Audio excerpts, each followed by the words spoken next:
मित्रांनो, 22 जानेवारी गुरुवारच्या दिवशी गणपती बाप्पाचा गणेश उत्सव साजरा होईल. म्हणजेच माघी गणेश जयंती या दिवशी आहे. या दिवशी तुम्हाला उपवास करता येईल तर उपवास करायचा, गणपती बाप्पाची सेवा करता येईल तर सेवा करायची. काहीच जमलं नाही तर फक्त या मंत्राचा जप 21 वेळेस सकाळी किंवा संध्याकाळी गणपती बाप्पाच्या मूर्तीसमोर बसून तुम्हाला करायचा आहे. जर गणपती बाप्पाच्या मंदिरात जाऊन दर्शन करता आले तर तिथे बसून तुम्ही या मंत्राचा जप करावं.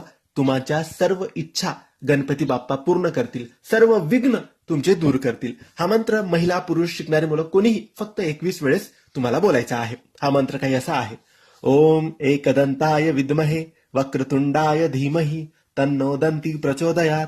ओम एकदंताय विद्महे वक्रतुंडाय धीमहि तन्नो दंती प्रचोदयात.